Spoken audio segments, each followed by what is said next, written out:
You're listening to a 3CR podcast created in the studios of independent community radio station 3CR in Melbourne, Australia. For more information, go to allthews.3cr.org.au. Evil minds that plot destruction, sorcerer of death's construction, in the fields of bodies burning,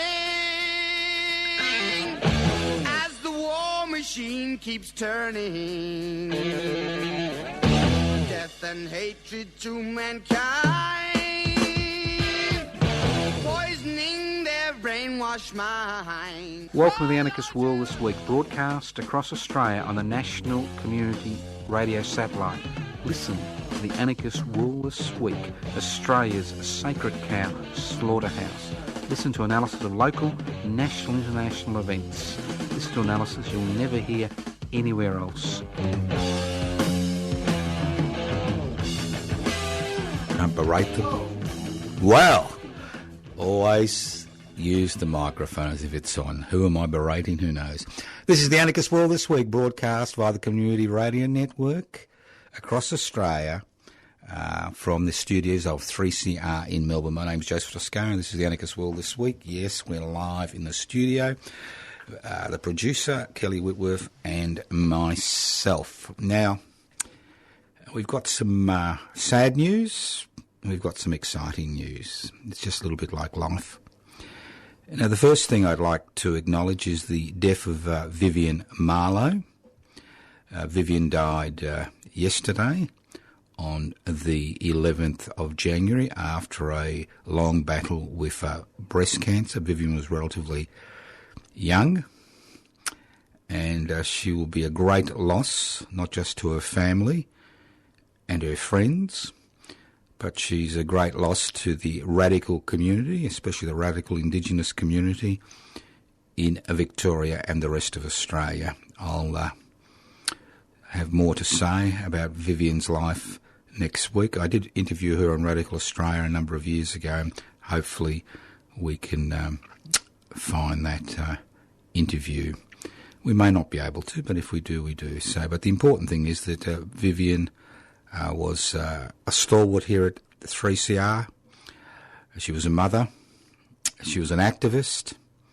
And just a few months ago when she was dying, just to give you an idea of the spirit of Vivian, when she was dying from disseminated breast carcinoma, she turned up at the CFMEU headquarters to berate the people who were attacking the CFMEU headquarters, the anti-vaxxers, just to tell them to grow up. Now, Vivian was just a slip of a woman, less than 5 foot tall, and she's lucky to be 40 kilograms, and body was riddled with cancer, but she felt that the issue was so important that she made the effort to go down there and stand up for what she felt was right. So all I can say is goodbye to Vivian. Obviously, there will be funeral arrangements, and there may even be a public memorial, a farewell celebration, but we'll keep you informed. As I said, she died yesterday on the 11th of January. I'd also like to say goodbye to Richard Tate, whose funeral I attended on Monday the 10th of January. Richard is well known in radical circles in Melbourne. He was 88. He died on the 30th of December in the Royal Melbourne Hospital after a long battle with cancer. Richard was a foundation member of the Wednesday Action Group. He had the number 3 ticket to public interest before corporate interest. He was our 3rd member, and that was in 2015. Now, he had a long and colourful history. It was good to see most of his family there at the funeral at John Faulkner on Monday, but also good to see a sprinkling of activists who had known him over the years. So that's 2 very important people as far as the radical community here in Victoria is concerned, who have died in the last 2 weeks. And we extend our condolences to their family and friend and fellow activists. I think when you think about people like Vivian Marlowe and Richard Tate, I think about funeral arrangements in ancient Egypt. I know it sounds a bit weird, but the ancient Egyptians believed that at the time of death was a time of reckoning. And they used to weigh, this is metaphorically, the heart was weighed against a goose feather, which represented the god Mat. If the heart weighed more than the goose feather, Ammit, another god, would devour the heart, and that'd be the end of that person.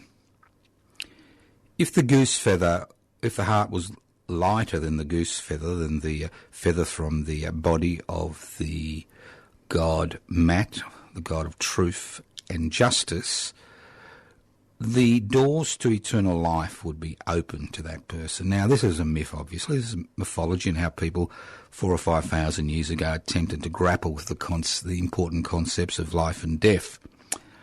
And as far as Vivian and Richard are concerned, Vivian Marlowe and Richard Tate are concerned, I'm very confident that although they had their problems, and although they may have been involved in things that they were not happy about, that at the end of the day, their lives were more about good than bad, and their heart would have weighed less than the goose feather. Now, eternal life, I think in the 21st century, isn't what we think it is, some jaunt in the park listening to harps. Eternal life, to a significant degree, is people remembering. And as long as one listener to this program remembers Vivian Marlowe or Richard Tate, they are still alive. Because it's the way they touched people during their lifetime is what's important. And I think another thing that's important that my producer, Kelly Whitworth, mentioned at the beginning of the program was that we need to celebrate people like Vivian Marlowe and Richard Tate before they die. I think as an activist it can be a very lonely, difficult path, and it's more common to be criticised than to actually be acknowledged. And I think that somebody you know who's involved in social action or political action or community action, it goes beyond what you'd expect. I think it's important that you let them know while they're alive. So goodbye, Vivian Marlowe. Goodbye, Richard Tate. Now, if you wonder what anarchism is all about, no, it's not about Egyptian mythology. Anarchism is a very simple concept. It comes from the Greek anarchos, which means without rulers. So the anarchist struggle is to create a society without rulers. Not without rules, but without rulers. What gives rulers, as we've seen around the world, whether it's Sudan or Burma or Kazakhstan or Russia or wherever, the ability to determine the lives of billions of people? Very simply, inequalities in power and wealth. So the anarchist struggle is the struggle to share power through direct democratic methods and the struggle to hold wealth in common and use it for the common good. So if you're involved in any of those struggles, whether you like it or not, you're an anarchist. Now, there's a lot of corporate crap around at the minute. A lot of corporate crap. And what do I mean by corporate crap? Obviously, in the 21st century, most of our thinking, most of our institutions are basically, to a significant degree, dominated by corporations. Because the private investment for private profit mantra, which dominates every aspect of our lives, basically ends in the elimination of competition and the creation of corporations which basically manipulate the system in order to suit their bottom line. There's a lot of corporate, as I said before, crap around. And I want to look at this concept because I want to look at a few things which are important. They may have been served, sorry for the pun, at the back of the court, sorry for that pun again. But there are things that are happening, and we see the private investment for private profit mantra dominate things that they can't really dominate, or address problems they can't address. For example, can green capitalism avert a climate emergency? I mean, the big thing these days is it's all about, the climate emergency, which is real, and it's all about green capitalism addressing this issue. Now, corporate capitalism, is based on a number of basic principles. One, it's anti-competitive. Two, it's centralised. Three, it needs to manufacture artificial needs. And four, it needs to make a profit. So can pursuing a green solution based on capitalist principles avert a climate emergency? I mean, it's a real question, because currently we're told that green capitalism is a win-win situation. Win-win situation. You address the climate emergency and you make a buck at the same time. It's a little bit like selling you a ticket on the last train ride to hell. Now, the dilemmas we find ourselves in today as far as the climate emergency are concerned are directly related to the domination of the planet's economy by corporate capitalism. Directly related. By encouraging the creation of an economy which is based on the satisfaction of desire. Not the satisfaction of need, but the satisfaction of desire. And desire is infinite. So can green capitalism, in an era of, fixed resources, in an era of increasing population growth, in an era of increasing greenhouse emissions, actually avert that emergency by applying capitalist principles? Well, it can't. No way it can come near. It may be able to temporarily push aside the emergency, but the emergency is still there. Because we need to look at the type of economic models we have. And the economic models which is dominant, is the creation, is the fulfilment of desire and the creation of artificial markets, irrespective of the human, social, environmental cost. And green capitalism is no different to dirty capitalism, based on coal, fossil fuels. No different at the end of the day. You may be able to shunt the problem aside for a few decades, but the problem is still there, because the problem is based on consumption for consumption's sake. It's based on the centralisation of resources in fewer hands. So we're not seeing a majority of people involved in climate action talking about decentralisation as opposed to centralisation. Decentralising, and we can move down that direction as far as power is concerned. We're not talking about an economy based on need versus an economy based on infinite desire. We're not talking about changes to lifestyle. It's all about full steam ahead, but instead of using fossil fuels, we will use green energy. As if we will avert that issue, and we won't. And that's the central, most important problem as far as corporate crap is concerned. The fact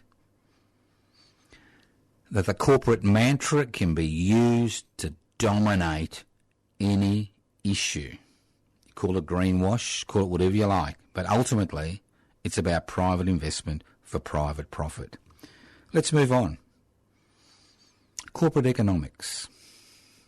Now, we are told consistently that the lifeblood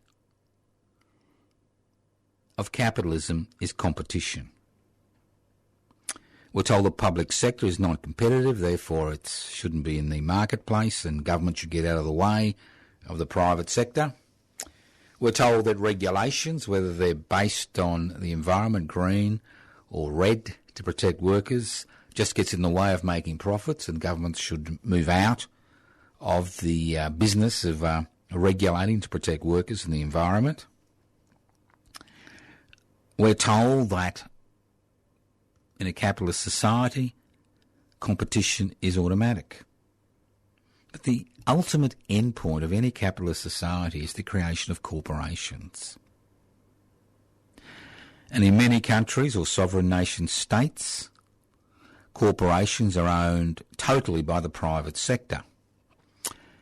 And when you have the development of corporations, what that means is that competition is reduced, because corporations reduce competition by buying out competitors, or, if the competitors refuse to sell, by strangling them economically. And we see this over and over and over again, especially in Australia, where there are no antitrust laws. That's laws that prevent corporations dominating various fields of activity. So if you go into a major shopping centre, it's the same brands over and over again.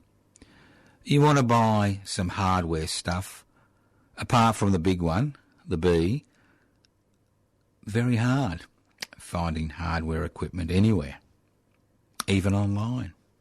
That's competitive. And if you think, I can do it online, well, it doesn't work that way. So what we need to do is to introduce competition into the corporate sector, into corporate economics. Because currently in 2022, every piece of government legislation which has gone through Parliament is about maximising corporate domination of the economy. And when I talk about corporate domination of the economy, I'm talking about corporate domination of small business and micro business. So that they basically have to rely on using cheap, non-unionised labour in order to be able to compete with large corporations. So how do you introduce competition to the corporate sector? The first way is to resurrect the public service. Now, today the public service in Australia in 2022 is basically a mechanism in many ways where it hands out contracts to private corporations to provide services which were provided by the government.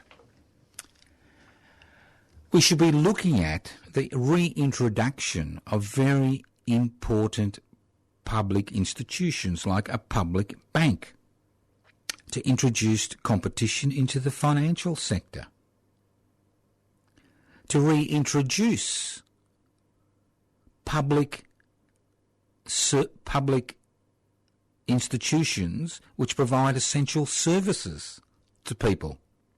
Again, to provide competition.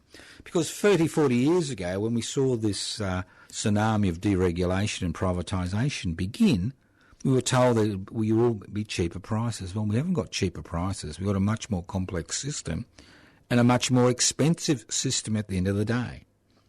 And what's another way of introducing competition into a capitalist economy? And I'm not talking about revolution. I'm talking about a capitalist economy. One, increase the role of the public sector.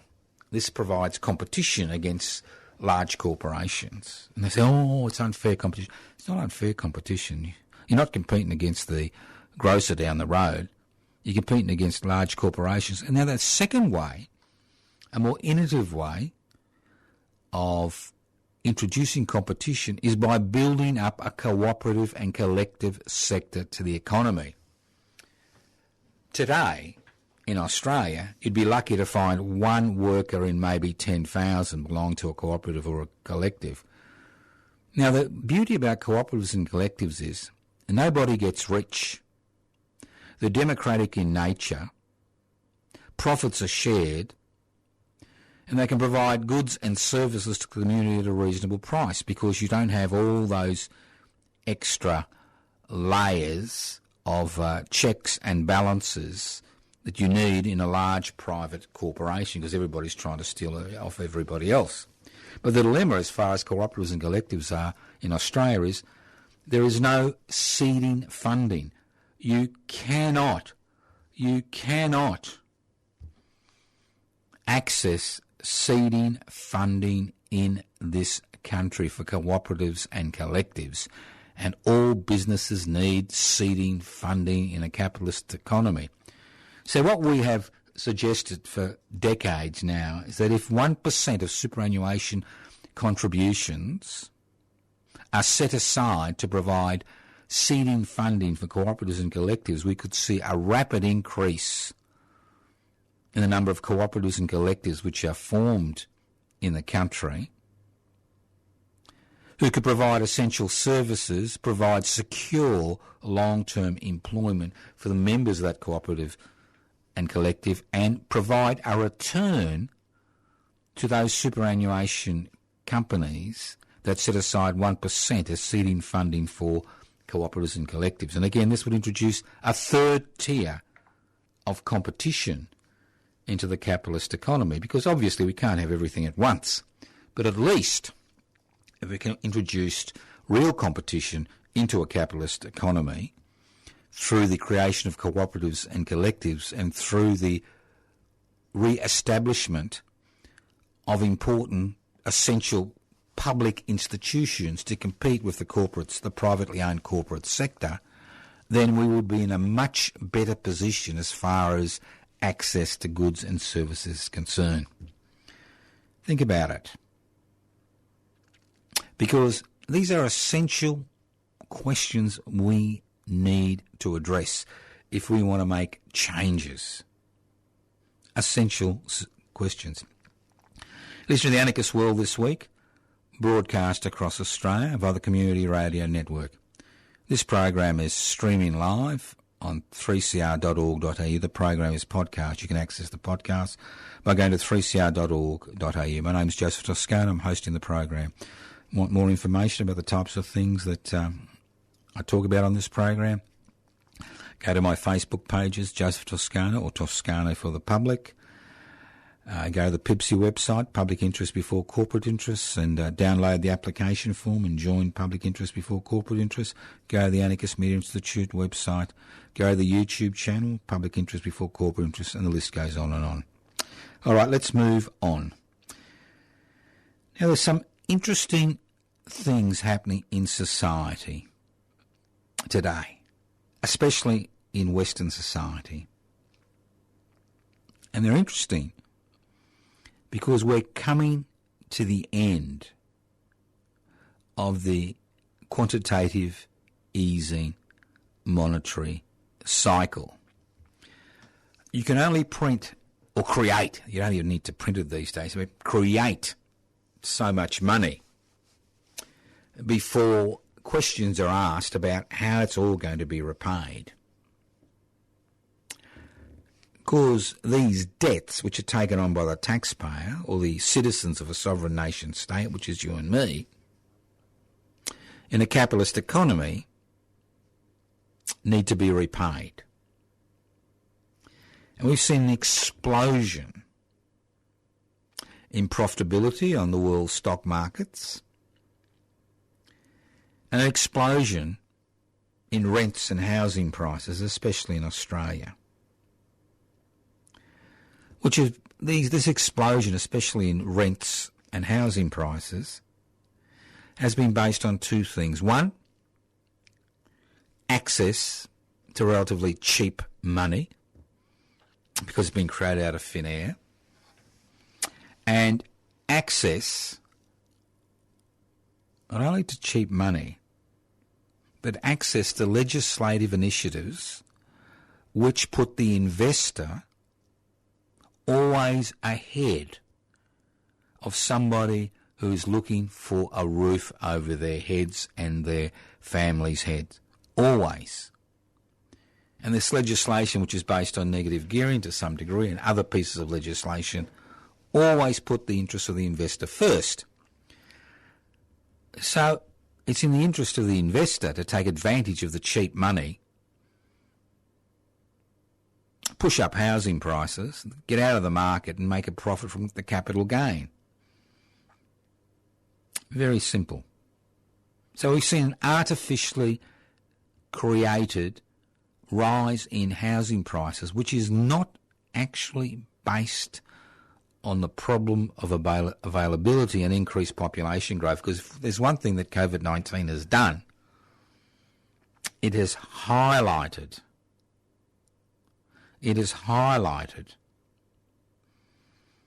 that population growth has not been the main driver of the housing market, as we've been told, but cheap money and legislation, which always puts the interests of the investor in the housing market before the interests of people looking for a roof over their heads, whether it's a mortgage or rent. But the party's coming to an end, and we're seeing little jitters around the world. And we've seen the stock markets go up and down, up and down, up and down. We've seen large hedge funds and corporations try to hedge their bets as far as stock prices are concerned. And the problem is interest rates and inflation. Because as inflation rises and interest rate rise, all those people who have overextended themselves, to borrow, 700,000 for a $1 million 3-bedroom home in some outer suburb in a major capital city, will find themselves under enormous pressure in order to meet those debts. So we're starting to see jitters in the financial markets. And if these jitters in the financial markets turn out to be significant, we will see a significant drop in workers' superannuation funds, as almost 70 to 80% of all money currently that sits in the superannuation fund is now being invested in stock markets and shares, stocks and shares. Believe it or not. No point investing it in the bank because the interest rates don't exist as far as return from bank investments. So superannuation funds have been taking risks with workers' money. At the same time, many people with unsustainable mortgages will find themselves out on the streets. I know it sounds pretty dramatic, but I'll tell you why. Unlike in the United States of America, if you can't meet your mortgage repayments, you leave the keys on the desk of the owners or whoever, the bank, and say, look, mate, I'm moving out. It's your problem. In Australia, it's a different ball game. And once again, we see no protection. It's a different ball game. If you bought a house for $1 million, it sells for $700,000, and your mortgage is $800,000, the bank will pursue you for the $100,000 for the next foreseeable future until you're declared bankrupt. And that's a dilemma with inflation and increasing interest rates, because it has real consequences, especially for people who aren't investors. I don't care about the investors, that's their problem.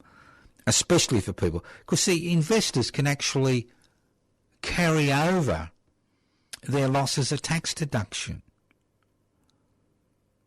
As somebody who owns one home or is paying off a house, you can't claim any losses as a tax deduction.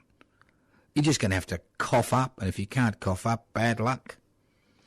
So we are in for a bumpy ride, irrespective of what we're told. And then obviously you've got COVID-19 on top of that, which has added an interesting layer of complexity to the private investment, for private profit mantra, which has dominated every aspect of our lives for so long. Listen to the Anarchist World This Week, broadcast across Australia via the Community Radio Network. Now, just in case you think this is all going to be very serious, well, it is and it isn't. Now, I'm shocked. Shocked to my bootstraps. Well, I'm actually not shocked. I'm actually amused. I don't know if you know Stuart Robert. He's the acting education minister. Now, I'm pretty familiar with this process. In the 1980s, I was granted a National Health Medical Research grant in order to pursue a field of medical investigation that I was interested in, all right, which led to a doctorate of medicine. And the grant process was very exhaustive. You competed against other people looking for grants from the Commonwealth Government in order to get the grant. It was peer-reviewed on a number of occasions. And I was lucky enough, well, I assume the project was strong enough in order to be given the grant. Now, usually, the grant process is very exhaustive, whether it's in the arts field, the medical fields, the science field. It's an exhaustive process which is peer-reviewed. And as a minister, you rely on the panels of experts who recommend that certain projects be supported financially so they can be completed. You normally sign off.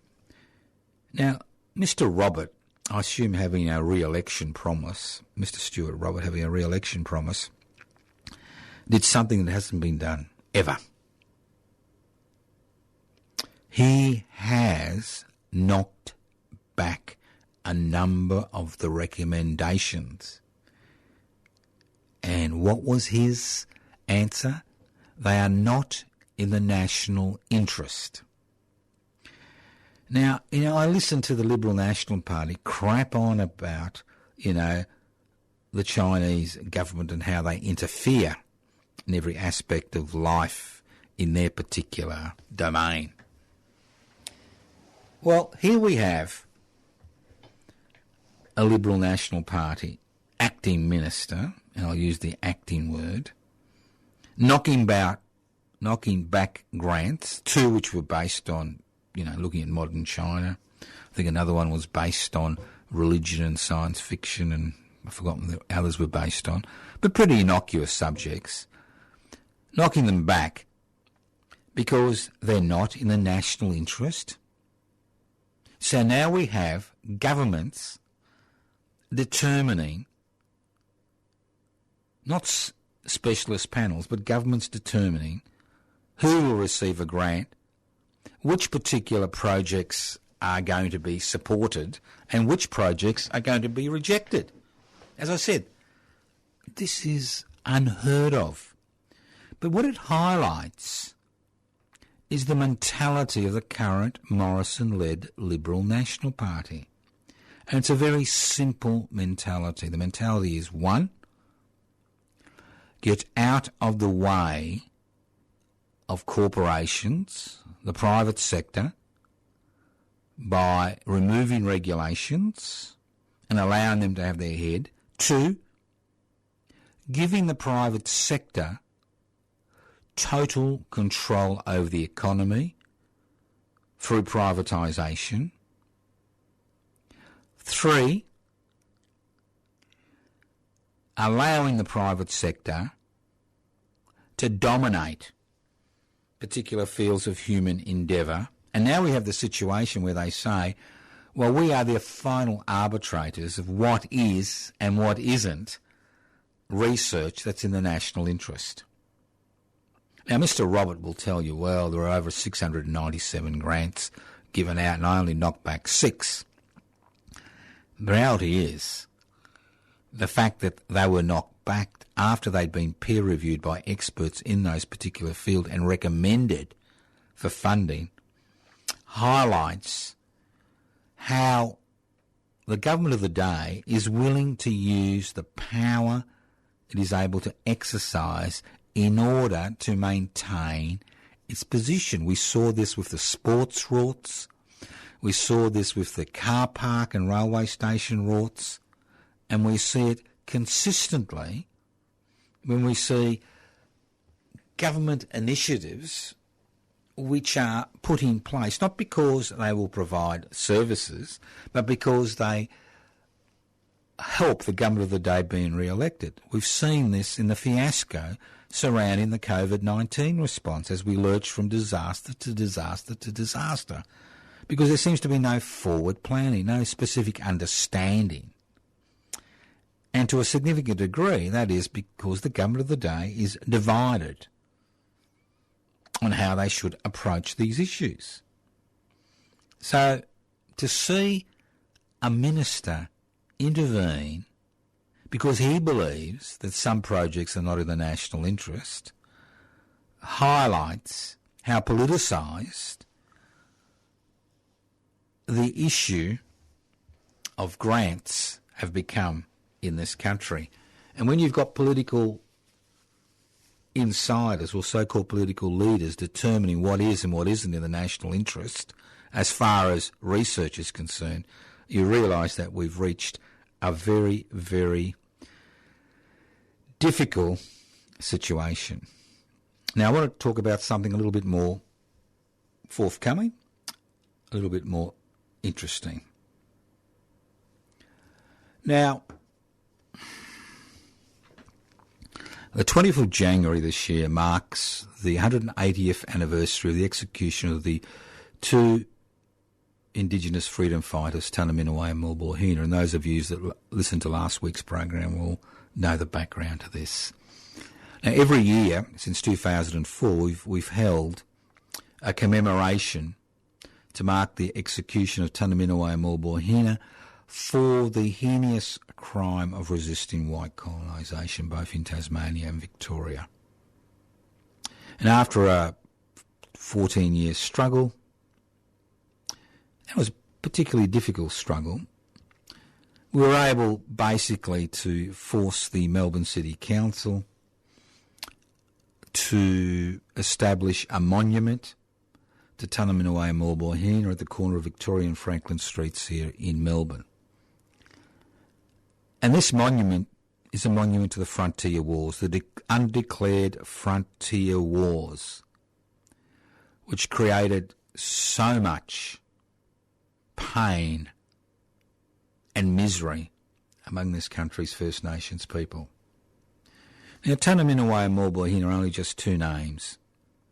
There are people around Australia who are related to people who died in that war, and that war which continues, a colonisation process which continues.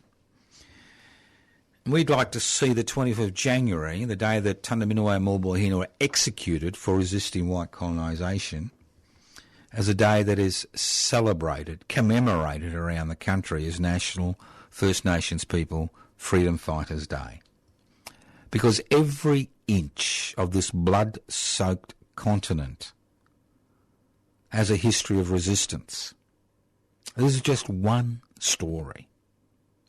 The thing about Tannaminaway, Mulbohina, Pitirana, Planobina and Truganini, it's a story that belongs to every one of us. It's a foundation story. It's a story about love and passion and anger and revenge. You know, I find it extraordinary over the last 20 years when I've been involved in this struggle, you know, as the convener of the Tannaminaway and Mulbohina Commemoration Committee and as the co-founder with my late wife, Ellen Hosea, of the Tannaminaway and Mulbohina Commemoration Committee. I find it extraordinary how much Australians know about, you know, Sitting Bull, the Comanches, the Apaches, obviously, you know, 50s and 60s cowboy movies, but how little we know about the history of how this continent was colonised, how we don't actually remember those who died in that struggle. I mean, you go to every town, every suburb, there'll be a monument to Australians who died fighting other people's wars overseas. But where are the monuments to the resistance fighters who fought against colonisation, who fought to protect their families, their culture, their language, their way of life, their friends? Where are they? I would have thought since 2016, when the Tanaminuwa Mulbohina monument was established, that we would have seen many, many other monuments established around the country. Many other monuments, but we don't. So, COVID-19 or no COVID-19, obviously we'll take every precaution that needs to be taken. Join us on Thursday, that's Thursday week, the 20th of January, at midday, at the monument site at the corner of Victoria and Franklin Street in Melbourne, in the Melbourne CBD, to mark that extraordinary event. Come and listen to the speakers and singers that we have to mark that event, including Senator Lydia Thorpe. And at 1 o'clock, around 1 o'clock at the end, come and join us as we walk silently to the Queen Victoria Markets to pay our respects at what we believe is the last resting place of Tanaminuwa Mulbohina. So this is an ongoing struggle. It's an ongoing struggle. It's a national struggle.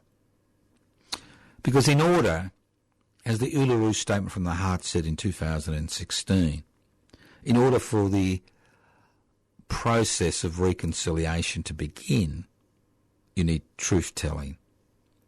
And the Lest We Forget memorial which we hold to commemorate the execution of Tanaminuwa Mulbohina on the 20th of January 1842, 180 years ago, is based on that truth-telling. You listen to The Anarchist World This Week, broadcast across Australia via the Community Radio Network. This program is streaming live on 3cr.org.au. The program is podcast. You can access the podcast by going to 3cr.org.au. Now, look, I know you think that I'm making this up. I know you think I'm going to making this up. Do you know the CFMMEU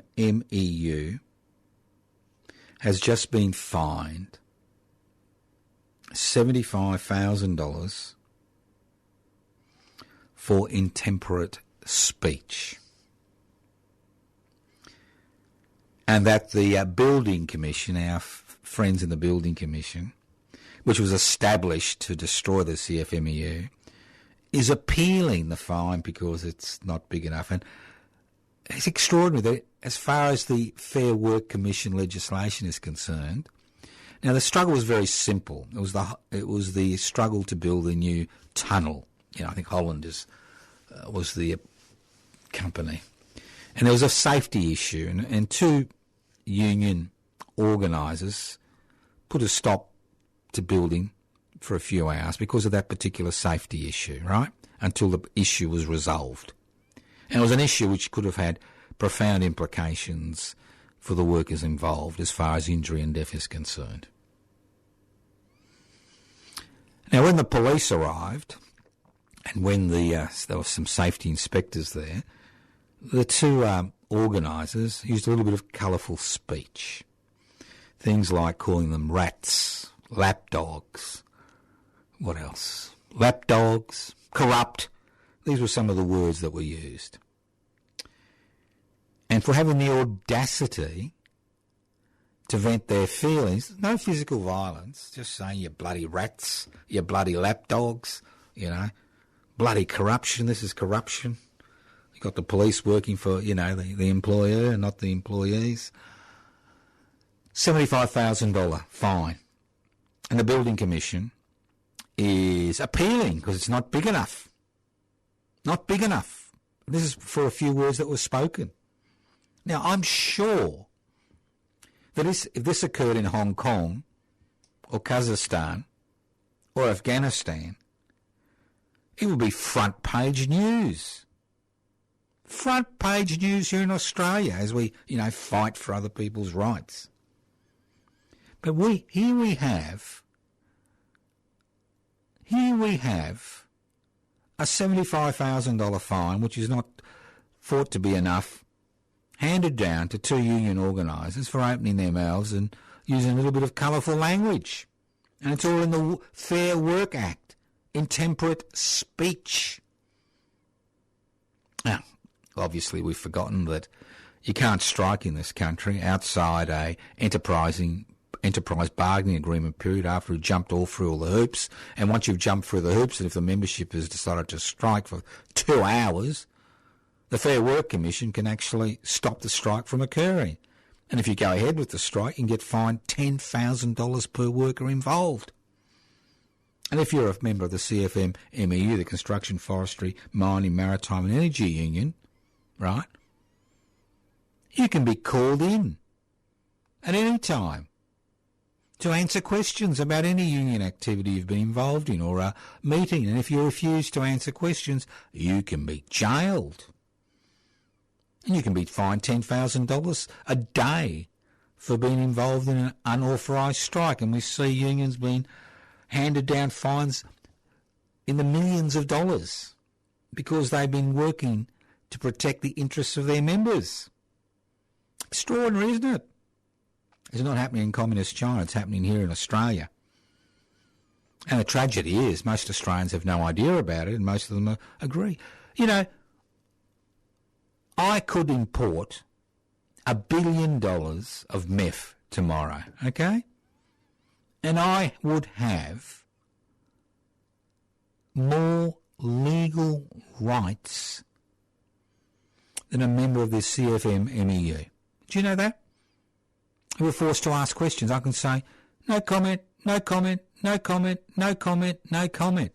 They say no comment if they're being interrogated by this, this star chamber. They get fined and jailed. They're forced to answer questions. Extraordinary. That's the situation we find ourselves in. Let's move on. Now, I'm sick and tired of people crying out about a lack of labour in this country. Because, you see, we've got a brilliant business plan in Australia. See, small business, as I said at the beginning of the program, is in such a squeeze because of the domination of most aspects of living in this country by a handful of different corporations in different sectors, that they have to cut corners in order to survive, especially during a COVID-19 period. So what do they rely on? The business model is very simple. You rely on cheap, non-unionised labour, whether it's local, cheap, non-unionised labour or cheap, non-unionised labour which is brought here to Australia on short-term contracts. And don't forget that 1 in 7 Australian workers before COVID-19 hit were basically people from overseas who had come here to provide cheap, non-unionised labour. Now, I've got nothing against that. What I've got against is the exploitation which occurs. And when restaurants carry on about their ability not to make a buck, and when you see big corporations like 7-Eleven and their franchise deals and the fact that the people who buy the franchises underpay their workers in order to survive, you begin to understand how this business model has now become part and parcel of everyday life in this country. Just an extraordinary situation to find ourselves in 2022, where you need to rely on non-unionised, cheap labour in order to survive as a business because of the domination of the corporate sector of most aspects of the economy in this country. Just extraordinary. Now, let's talk to the issue of the day. Novak versus Julian. Poor old Novak. Well, I don't know if the Australian government's going to have the guts to kick him out, but I've got a great deal of respect for the Serbian Prime Minister. I was listening to her speak, and she said something very interesting, which kind of set alarm bells ringing off in my head. She said to Mr. Morrison, she said, look, it's your decision. It's your immigration laws. But irrespective of the decision, we will support as a government, we will support Novak and his family. Nice sentiments, aren't they? We will support. I'm thinking to myself, isn't there a bloke called Julian Assange rotting in prison in England? Have we seen Mr. Morrison say anything in support of Mr. Julian Assange? Have we seen the Liberal, especially the Liberal Party, show any support for Mr. Assange? Have they demanded that Mr. Assange be returned back to Australia as a matter of urgency? No. Not once during this decade-plus long saga have we heard elements of the government, federal government, do anything to protect their citizen, a man born in this country. Their citizen, who's been tried for the heinous crime of sharing a little bit of information, journalism. Extraordinary, isn't it? You hear the Serbian Prime Minister tell us, well, whatever you decide, that's your problem, but, we'll support Mr. Novak and his family. But we hear a word about Julian Assange, and think of the irony. Poor Mr. Novak, non-vaccinated, a little bit, bit loose with the truth. I got COVID-19 and, mixing around the next day, not isolating, a little bit loose with the truth, Denied entry by Border Force, and then the Federal Circuit Court judge says, well, the man was denied due process. Trial was over in a day. He's incarcerated by Border Force in the same hotel where people have been waiting 9 years. 9 years. Did they murder anybody? No. Did they rape anybody? No. Did they steal? No. But they've been incorporated for 9 years and they're still waiting for their claims to be processed. Of the 60,000 asylum seekers and refugees living in this country currently, and most of their applications are rejected during the first round. It's a government bureaucrat that looks at their application. They're waiting 4 to 6 years, 7 years, 8 years for their case to be reheard. Extraordinary. Novak, a few days, back on the tennis court. I don't blame Novak. I blame the Australian Tennis Association. You concerned about the situation, whether Novak is deported or not, doesn't really matter. What actually matters is give the sponsors a hard time. Hyundai. Give the sponsors a hard time. The ANZ Bank. Give the Tennis Association. They're taking space in a publicly owned facility, Melbourne Park. Eject them. Send them back to Kooyong where they belong. You'll be listening to The Anarchist World this week, broadcast across Australia via the Community Radio Network. This program has been streaming live on 3cr.org.au. The program is podcast. You can access the podcast by going to 3cr.org.au. YouTube channel, Public Interest Before Corporate Interest. Facebook pages, Joseph Toscano for the public. Web pages, anarchistmedia.org, PIBCI, PIBCI.net. That stands for Public Interest Before Corporate Interest. Remember, I can rabbit on till the end of time or the end of my time, but if you want change, you need to become involved. I encourage you at least join Public Interest Before Corporate Interest. Listen to the program next week.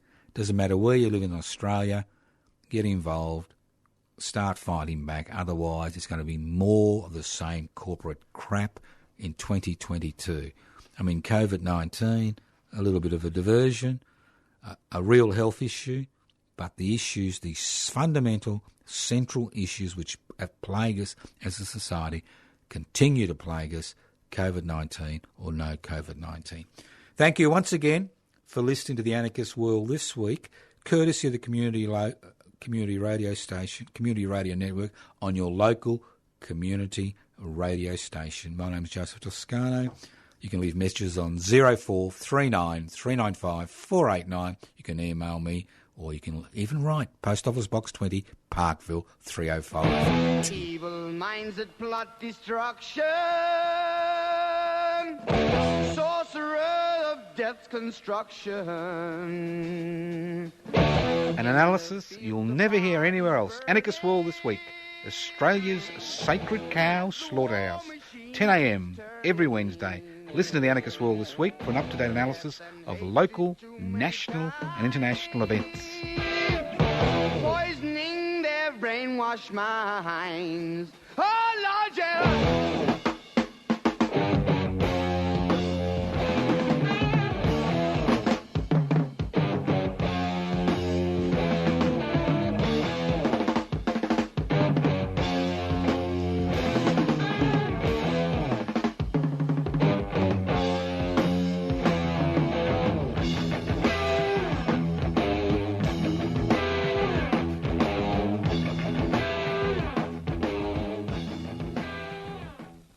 You've been listening to a 3CR podcast produced in the studios of independent community radio station 3CR in Melbourne, Australia. For more information, go to allthews.3cr.org.au.